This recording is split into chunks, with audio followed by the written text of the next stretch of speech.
Hi, it's Carla here. Today we're going to use a very expensive piece of apparatus, the wall. And yes, it is expensive if you live in West End or anywhere in inner city Australia. And a stick, okay? So this exercise series is designed to help you strengthen your back. You will be doing other exercises, but it's the back muscles that we want you to work. So if there's any pain, you stop, reset, and we'll go back and do more, okay? So our first point is that we're going to try and do a 4-point kneeling against the wall. So instead of having to get down on your knees for some of you, all I'm going to do is get you to put your hands on the wall.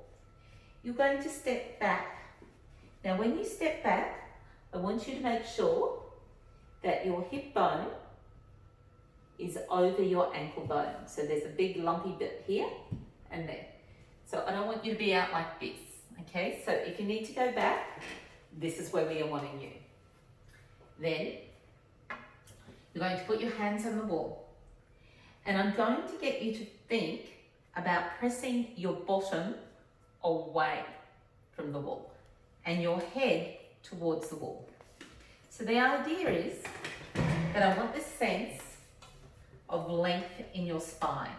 So if your back's like this, you're not working. So get your stick if you have to and feel like the top of the stick and the bottom of the stick are being pulled away. You're pressing your feet into the floor and your hands into the wall. And I want you to hold that for about 20 seconds. And some of you are going, yeah, that's easy. It's not. It's actually quite hard. So I want you to hold that for about 20 seconds, come back. Whew.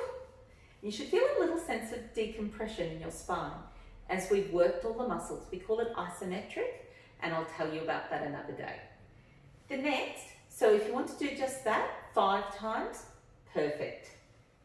But now we're going to come back, get that same sense of opposition. Come up onto your hands. Come right up onto your pinky fingers, all the tips of your fingers. So it's like you're working the arches of your hands and you're going to hold that there and feel like you're pulling those fingertips together, sort of creating a suction, okay? Pull all of that out, feel those arches working, come up to straight in your back and back and down. So the idea is that now you're doing like a little squat, okay?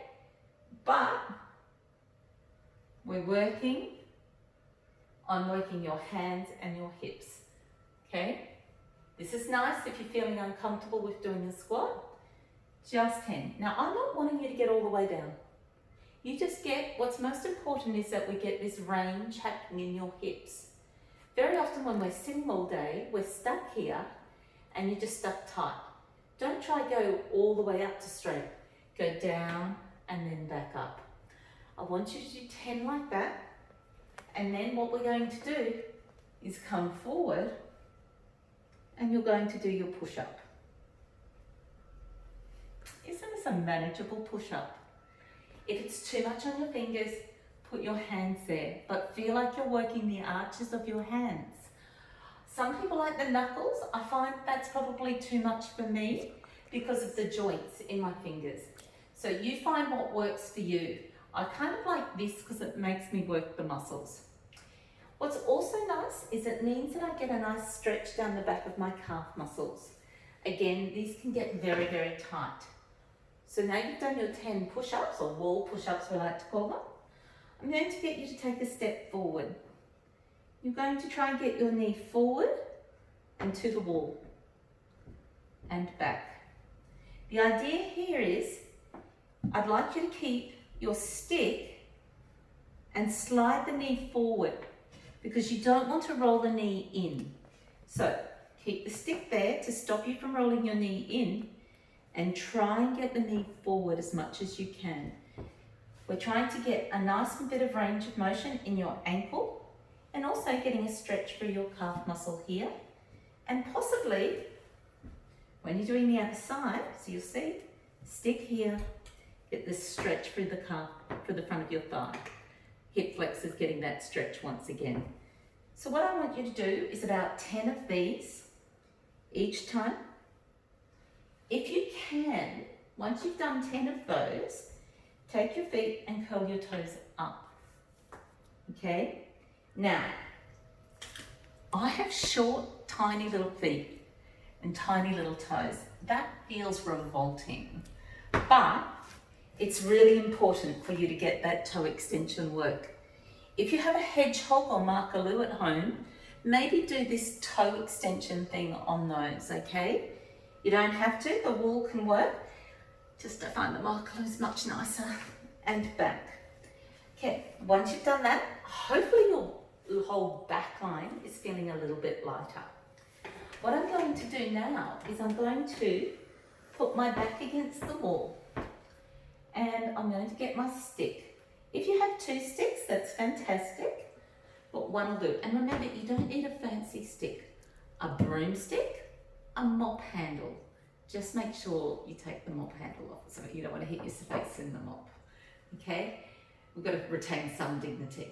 What I'm going to get you to do is press the stick into the wall, press your hands down, hinge forward at the hips and back. Again, we're trying to work on keeping your back straight. The idea is that your bottom's going into the wall and your head's going up to the ceiling. This will help, pushing into the stick will help you activate through your arms and into the side of your ribs. If you can do 10 like that, we're just getting the back working and we're working on a concept called sit to stand. Eventually we all have to get out of a chair sometime. I hope soon. I hope so soon. And back. We'll just do it this side now. What I'm going to get you to do is take 1 foot behind, have your heel against the wall. Now you'll see I've got my heels, what I call kitten heels. I'm not wanting hooker heels, okay?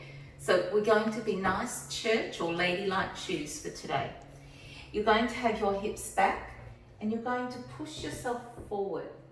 So can you see how I'm bending my knees, the front knee staying straight, and I'm pushing down with the stick and pushing my heel into the wall. So I hinge forward like I was doing before and push myself up. The idea is that this is how you'll probably get out of a chair eventually. Because if all you do, keep doing it and I'll explain. If all you do is do this and you come up to standing, you've got to take a step forward. So you're going to fall. So let's make sure, this is part of working on our balance, is hinging forward, stretching up, down and back. 10 on each side, and then eventually taking a step forward as well. So then we've got our little walk, okay? So 10 to 15 of those. The idea is that we're wanting us now just to get our spine moving a little bit more. So we're going to put our hand on the wall. Now, when I do this, I do not want my hand back here. If I do that, can you see how I rotate my shoulder and I put a bit of strain here? I want your hand just in front of your shoulder so that you can see it over the periphery of your eye, okay? If you can't see your hand, you're not in the right spot. Again, you want to make sure that your feet and you're over your hips. We've done all of that work earlier. And you're just going to press your hand into the wall and feel your rib sliding to the side. Oh, that feels so nice. We're just doing a little side. Now I don't want you to collapse like that, okay? I like you to think of just press your hand away and feel that as you press this hand away, your rib is moving to the opposite side. So we'll just do 10. Then when you're feeling fine, we're going to go, I'm a little teapot, short and stacked. Tip me over and pour me out. Okay, so it's a standing mermaid. Now some of you are probably more of a coffee pot than I am, and that's fine if you're a coffee pot, but can you see how I just bent and collapsed down? Don't want that, I want take my rib out, lifting up and over and rotating around. I used to say when I did this, "Hi Mum, I'm here for tea. Here's your hug." Sadly, I can't hug my mum at the moment. So just make it beautiful so we're all lovely and strong so that we can close that social distance after all of this is over. And to appreciate that hug so much more, aren't we? I'd like you to do 6 to 7 like that. Turn around, do the other side. And if you can, so just remember, hand in front, I'll do this with you. Up, over, and round. So remember, you would have done a few of this rib bit first, but up, over, round, and down. 4 more. Find your inner ballerina. I'm sure she's in there. And back. Final one.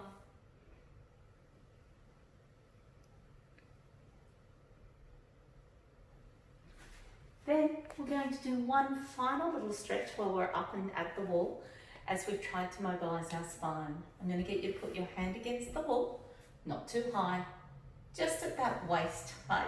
For some of us, the area formerly known as your waist, but that's all right. Take your hand, outside leg across, take your arm up and just do a nice little bend. You should get a nice stretch all through here, possibly through the front of your ITB. Hold that, do about 10 on that side, 10 to 20 seconds on this side. Do it on the other side. Thank you and enjoy.